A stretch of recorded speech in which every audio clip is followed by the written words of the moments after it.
I am the wolf, the savage wolf in sheep's clothing. Something strange is going on. People are whispering about skyscrapers, insurance policy, and timing. At first, it was no big deal. It just seemed like another real estate investment. But when I looked a little bit closer, something about this timeline didn't sit right. Okay, so I want to start by drawing attention to this building, the U.S. Bank Tower, also known as Liberty Tower, aka the First Interstate Bank World Center. Owned by Silverstein Properties, Inc. That name should ring a bell if you've studied 9/11 at all. Silverstein owned both of the Twin Towers and had a huge insurance windfall after he insured both towers and made 2 claims for terrorist attacks. And once you see the sequence of events surrounding developer Larry Silverstein, you may start asking yourself the same questions as everyone on the internet.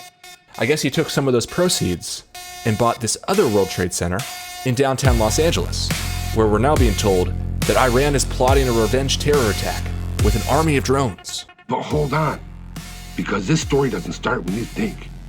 Rewind the clock to over 20 years, to July 2001, just months prior to the catastrophe, 9/11.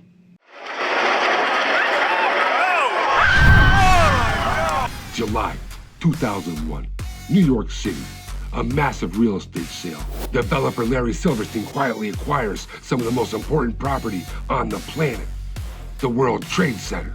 This agreement gave Larry and his company the power to control the World Trade Center and several surrounding buildings in Lower Manhattan. Now, this is very important.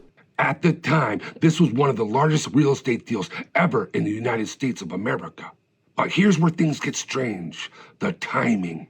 Because just 6 weeks after the paperwork was signed, the terrorist group Al-Qaeda plotted and organized the largest terror attack ever on American soil. Thousands of lives were lost, buildings collapsed, and the skyline of New York was changed forever. I can almost remember it like it was yesterday, seeing those fall with my own eyes. It was a catastrophe. But we must take an accountability and look at the timing. A massive skyscraper deal like nothing seen before. At first, it seemed like nobody noticed. Nobody was asking questions. But years later, questions started to surface on the internet. And the coincidences were just far too peculiar. And that's when investigators noticed something very unusual. Not about the 9/11 attacks themselves, but what happened after. Significant opportunities.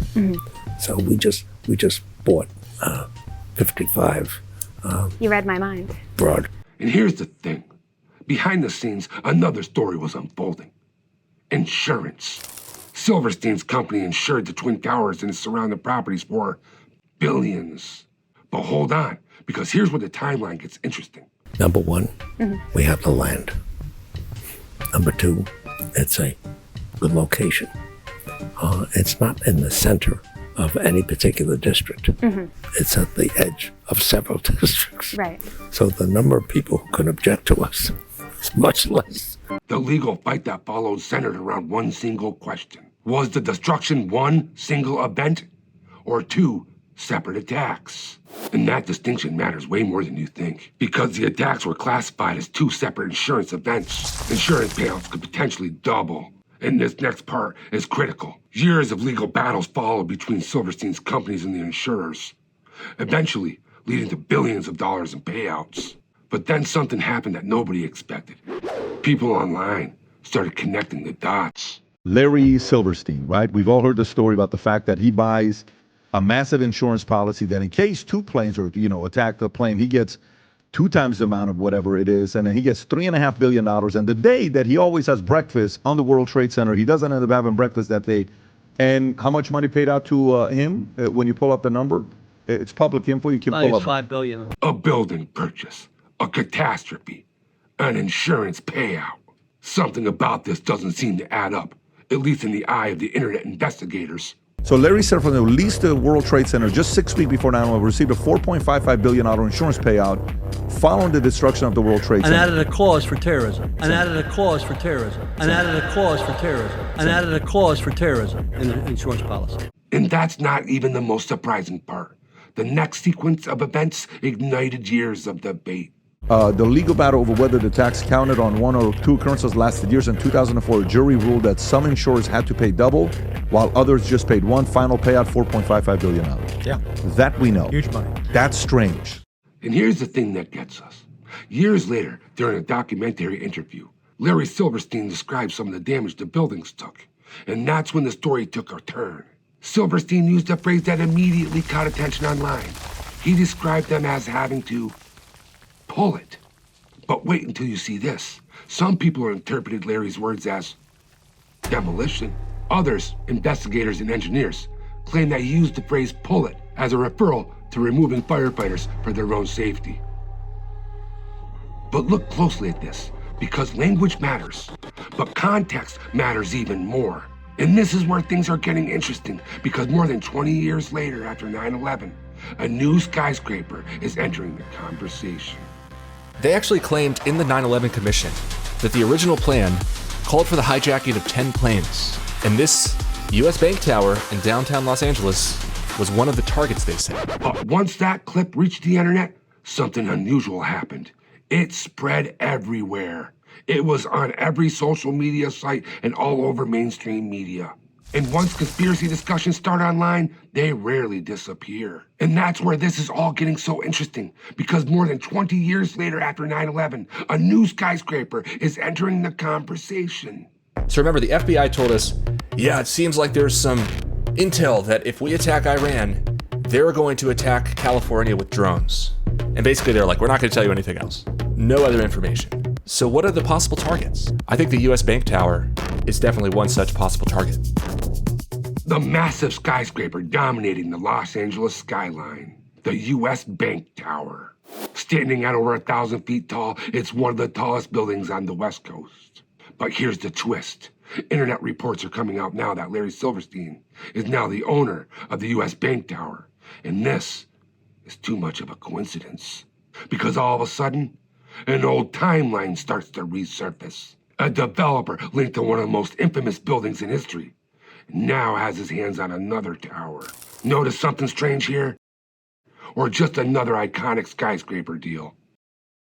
So when the internet saw this major developer was connected to this deal, people started asking questions. Not accusations, questions.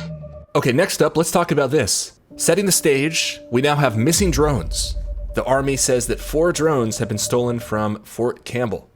Now this is very interesting. They've got photos of these men, but they don't know who they are. They say they made off with 4 stolen AI-powered drones, which of course have GPS locators. So you're telling us they have no idea where these drones are. The internet has a very unforgiving long memory, and theories introduced to a timeline tend to take on a life of their own. And here's why psychology becomes important, because humans are naturally pattern seekers. When 2 events similar happen, our brains automatically want to connect them. Money, power, tragedy, and timing. And check this out. The United States has reverse engineered the Shahed drone. It's about 10 feet long, about 8-foot wingspan. It's powered by a propeller, so it doesn't give off a big heat signature that can be tracked easily. Carries about 40 pounds of explosives. And interestingly, this was modeled after, cloned from, an Iranian drone, the Shahed 136 kamikaze drone. Interesting. I wonder why you'd want to make a drone that looks just like Iranian drones. Could it be because they don't want people to tell the difference when they look up in the sky and see a drone crashing into the US Bank Tower? But the real question here is, are these events actually connected? Or are we missing something entirely? Why are similar situations resurfacing decades later? Is the internet watching again? Is this coincidence? Or is it a pattern? Is it something to expect? And this is where things get strange. A developer tied to the history of the World Trade Center now buys another building in Los Angeles. And a lot of people are wondering, is this a coincidence? Or is this another insurance opportunity? Or a warning of what's to come? And here's one thing that's true. When powerful people and money collide, the hard questions will never disappear. And sometimes our minds will connect the dots that weren't meant to be connected. But until the next detail emerges, one question will surround: why now? Are we looking at a time in history where powerful people may and are willing to sacrifice it all for money, power, and greed? Would we recognize a pattern or not even notice till after the fact? Because the deeper you look into the facts, the less you wish you knew. And situations like this are the exact reasons people like me, and I'm assuming people like you, do not trust people like this, fueling me to dive down rabbit holes, turning stones over in speculation of the truth. And I will find the truth. I'm your boy Bear Jags. Thanks for following along with my journey. Remember to hit that like and subscribe and maybe even the hype button for more exciting content just like this. And until the next one, peace out.